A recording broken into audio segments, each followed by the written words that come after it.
আজকে রাস্তার অবস্থা খুব খারাপ, পুরো কাদা চারিদিকে।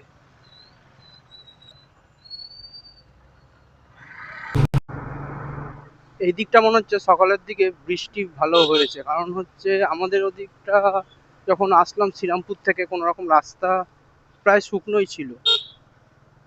এনএইচ ক্রস করার পর গঙ্গাধরপুর বাজারটা পেরোতেই দেখছি পুরো রাস্তাঘাট সব ভেজা। আর মনে হচ্ছে সকালবেলার দিকে দিকে বৃষ্টি হয়েছে।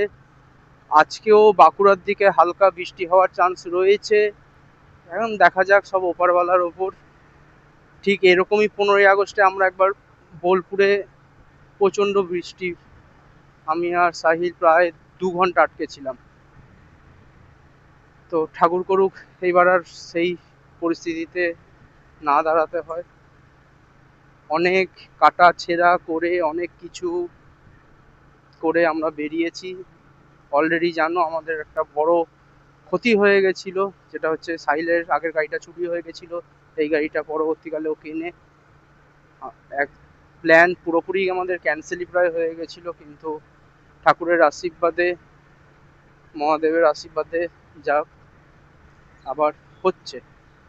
তাও বলছি, এটা দুদিনের প্ল্যান ছিল আমাদের। আমাদের প্ল্যান এখানে ছিল না, আমাদের প্ল্যান ছিল হেনরি আইল্যান্ড। এর সাথে আরও কিছু রাইডার যুক্ত ছিল, কিন্তু তারাও আসতে পারেনি, ওই জন্য আমরা একদিনের একটা শর্ট প্ল্যান করলাম।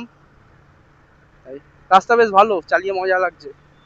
বাপ্পাদা তো সুপার টানছে, হেভি টানছে স্কুটি নিয়ে, পুরো প্রফেশনাল। আমাদের থেকেও ভালো চালাচ্ছে। আমার একটু গিয়ার শিফটিং এ অসুবিধা হচ্ছে, অনেকটা হয়ে গেছে। আর একটু গেলে মোটামুটি আধা ঘন্টা 1 ঘন্টার মধ্যে পুরো প্রবলেমটাই সলভ হয়ে যাবে। ঠিক আছে, পুষ্পেন্দু পেছনে আছে আমার, সামনে লিড করছে সাহিল। একটুখানি হয়তো এয়ার এর নয়েজটা আসতে পারে, কারণ হচ্ছে আমি ভাইয়ারটা খুলে চালাচ্ছি, কারণ আমার প্রচন্ড গরম লাগছিল তার জন্য।